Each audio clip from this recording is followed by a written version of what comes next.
You wouldn't buy your medication from China. You want it coming from an American pharmacy like all of us do. But what if I told you that your medication was actually made in China? Or maybe India? It's almost certainly true. Here's a question. How did that happen? Because that was not the case even a few years ago. That shift happened rapidly. Here's another question. Is it safe? Let's talk about it. If you were an American living in 1980 and you went to the doctor because you were sick or your kid was sick or something like that, and you got a prescription medication, there was a 90% chance that that medication you had been prescribed was a name brand medication. Generics were very, very rare. Only 10% of medications at that time were generic medications. And when you went to the pharmacy to get that medication was probably made right here in the United States.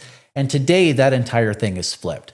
Today, 90% of the medications that people take are generic medications, and 80% of those are made in places like China and India.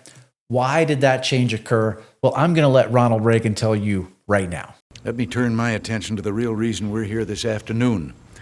Signing into law the Drug Price Competition and Patent Term Restoration Act of 1984.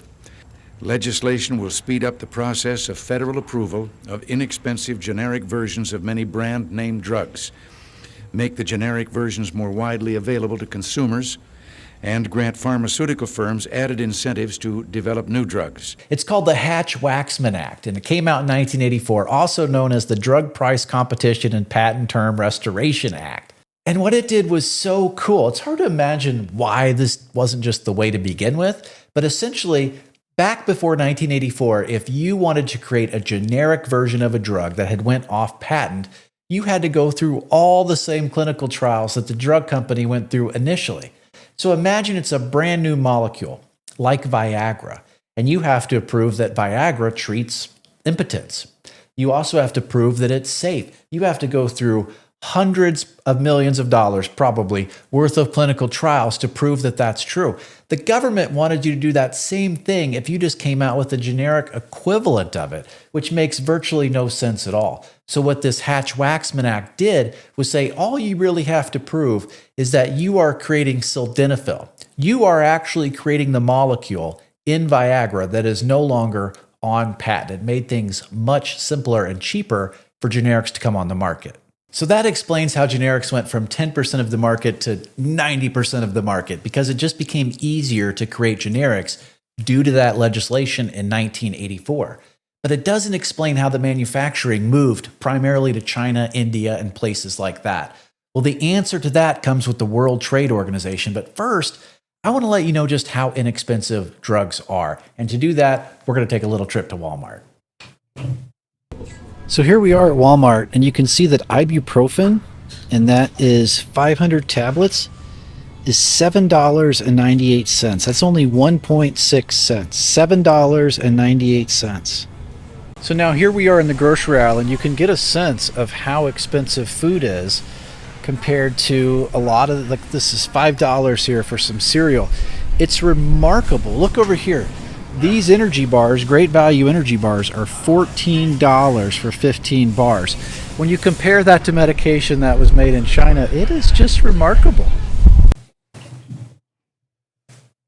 All right. So were you shocked as I was at how inexpensive these medications are? I think we have to think about what is the modern miracle of this. Everybody says drug prices are too high, but here are the top 4 prescription medications in the United States, all of which are generics, and what they cost. So the first one is a high cholesterol and heart disease prevention medication. It's $5 for a 30-day supply. The next one is a type 2 diabetes medication, $5 for a 30-day supply. The third one is a thyroid medication, $4 for a 30-day supply.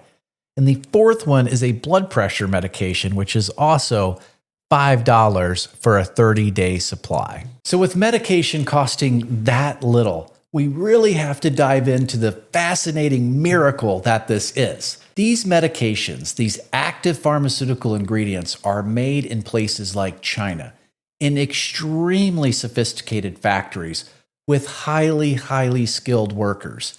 These facilities are inspected by the American FDA.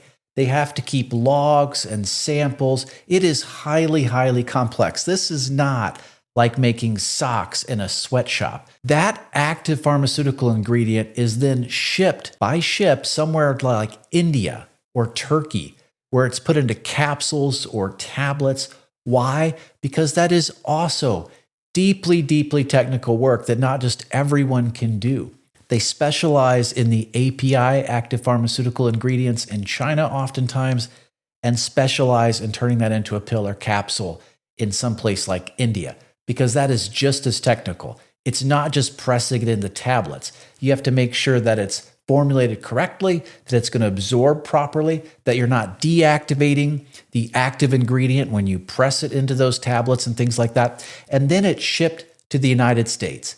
Here at the United States, there are 3 main wholesalers of medication. These are companies that import medication and then sell them to your local pharmacy.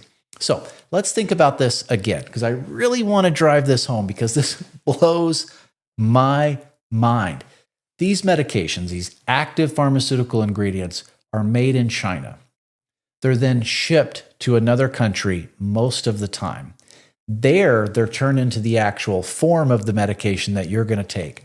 They're then shipped to the United States, imported by one of these wholesalers, and then sold to pharmacies like the Walmart pharmacy or Cost Plus Drugs, and sold at a profit for what's oftentimes $4 or $5 a month. I couldn't imagine making shoelaces in China, shipping them to India, and then to the United States and selling them at a profit for $4, much less a month's worth of medication. When all of that had to be inspected, that whole paper trail, that level of technical expertise, it just blows my mind, the miracle that is world trade. So how did this manufacturing go from the United States to China? Well, that story really begins with the Chinese government. The Chinese economy is much more planned than the economy in the United States. And when the government decides that they're going to be really quite good at something like creating active pharmaceutical ingredients, they get very, very good at it. They get a lot of people trained, oftentimes in American universities. They create large industrial districts just for that purpose. Remember, private property rights are not the same in China as they are in the United States. They'll have incentives and things like that. And essentially, they create a system where if they decide they're going to be good at something like active pharmaceutical ingredients, it is nearly impossible for anybody else in the world to compete with them. So they are very, very good at what they do. The real turning point, though, came when the World Trade Organization accepted China in 2001. The World Trade Organization opened up enormous doors for China and really shut the door on American pharmaceutical manufacturing, at least for these inexpensive generic medications. You know, one of the best ways that you can help us here on the YouTube channel is to participate. So if you would pay $5 more per month for your medication to have it made in the United States, let me know in the comments below. No right or wrong answer, just let us know. So we went from a nation where 90% of the drugs that we take were name brand to now 90% of them are generic medications. And almost all of that manufacturing has left the shores and went to places like China. So has that been a positive or a negative? Well, from a safety aspect, there have been some real concerns over the years. One of which is an incident in 2008 with heparin, where essentially a Chinese API, that's active pharmaceutical ingredient manufacturer, was putting in a cheaper compound which mimicked heparin, and 81 people in the United States lost their lives. Another situation is a blood pressure medication named valsartan, which was tainted with a known carcinogen. There have been situations where FDA inspectors were physically locked out of factories that did not want to be inspected. There have been situations where Chinese manufacturers were clearly falsifying records. So there are concerns when something is vital to all of our health and safety as medications transitions from the United States to countries like China. However, no one can deny that this has made medications, generally speaking, much less expensive, and it's just one of those situations that's probably not going to reverse.